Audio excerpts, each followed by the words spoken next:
and you're still watching the breakfast show. Prime Minister Mustafa Madbouli stated that the 29th session of the conference of that parties, the COP29 to the United Nations framework Convention on the Climate Change offers an opportunity to reaffirm all parties the commitment to fulfilling the pledges under the framework of the Convention of the Paris Agreement, participating in financing the support for developing countries. And we are delighted to have over the phone Dr. Rahman Fahmy, the Environmental and Sustainable Development Consultant. Good morning, Doctor. Good morning to you. Good morning, Doctor. How do you see the Paris Agreement as a global pact that urge more sustainable efforts from the government, including the Paris Agreement that has been held in the COP29?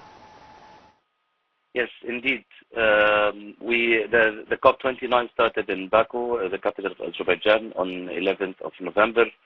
And there was a great momentum actually with the first days as the parties reached consensus on standards for the creation of carbon credits and the carbon market, which is under Article 6.4. Indeed, Article 6 is one of the very critical negotiations aspects that countries and parties has been negotiating since the Paris Agreement. And it's expected that during COP29 in Azerbaijan, parties will be able to operationalize and agree on the creation of global carbon markets, which increases the integrity of the carbon markets, decreases a lot of costs associated with climate mitigation and adaptation due to a fairly traded carbon credits, and also puts all of this mechanism under the supervision of the United Nations, which is something that parties have been calling on for a lot of time. Also, as you know, in COP27 in Sharm el-Sheikh, there was the initiation of the Loss and Damage Fund, and then in COP28 in Dubai, there was the operationalization and the modalities developed for loss and damage, and it is expected also during COP29, as we have seen in the first few days, that parties have started to pledge funds for the loss and damage, additional to also what was been pledged in COP28. So, yeah, two hot topics in COP29, the carbon markets, of course, and Article 6 negotiations, and climate finance, absolutely. So on the practical level, to what extent can we say that Egypt succeeded in approaching the real sustainable development approach when it comes to the sustainability and development in Egypt, taking into consideration that this has been applied to all of the new projects and cities here in Egypt?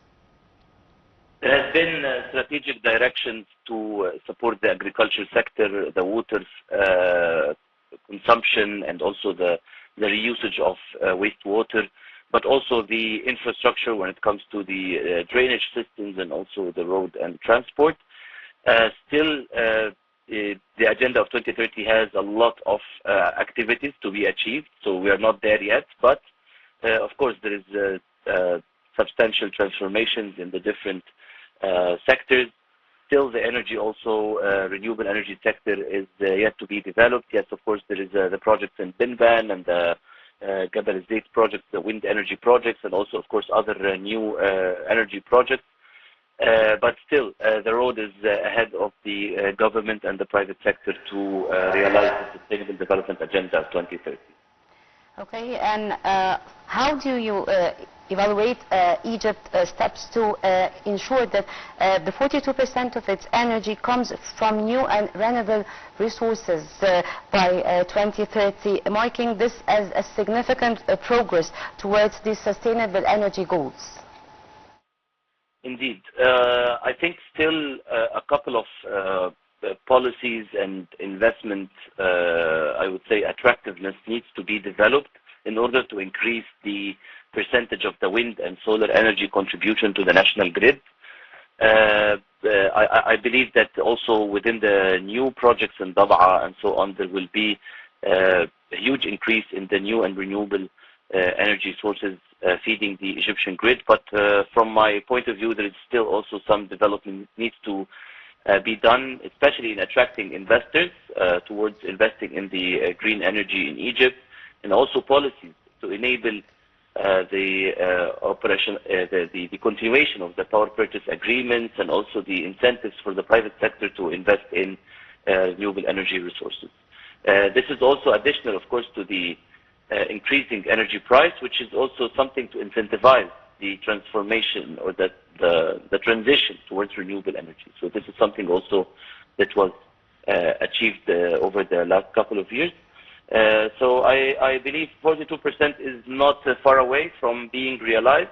However, some policy and investment approaches need to be adopted.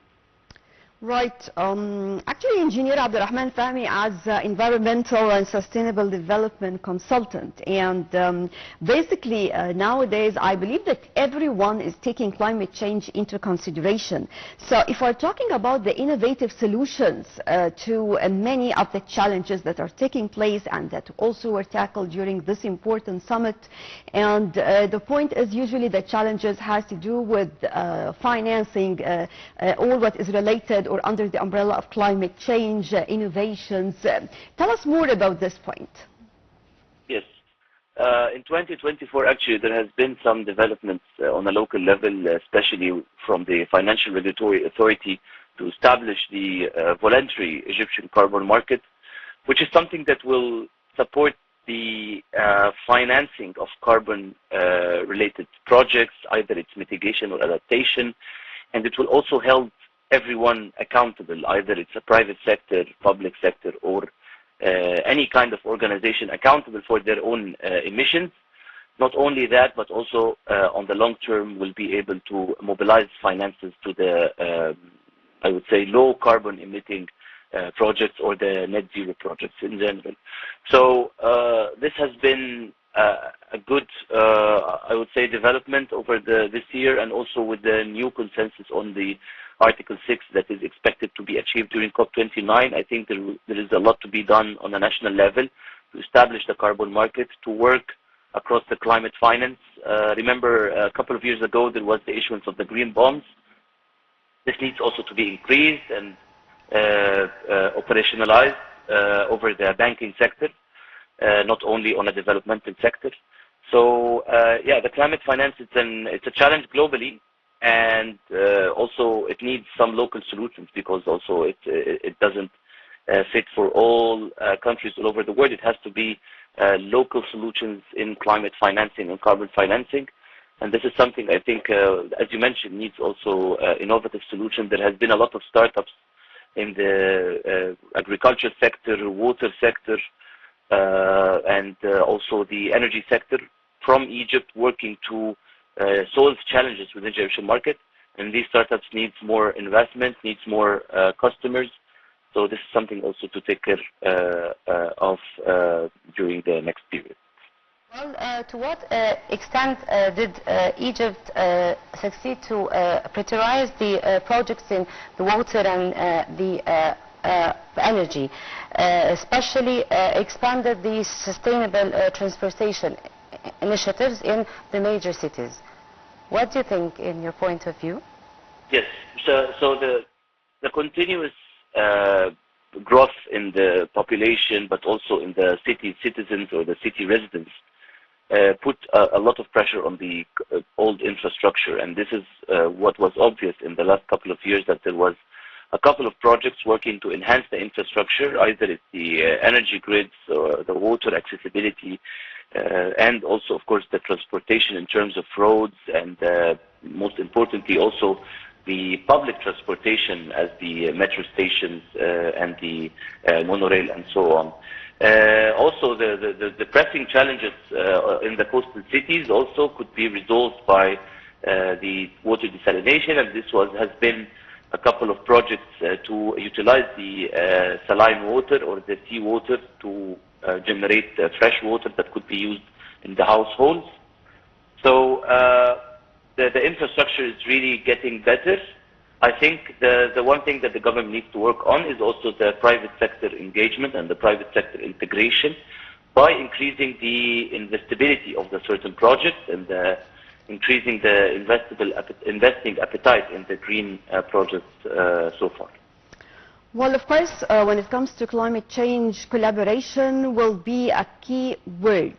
So if we're talking about emerging countries and the donations to these countries and how we can support them, of course, this was also discussed during the summit. Could you elaborate on this and tell us how it was tackled and the impact of this on these countries?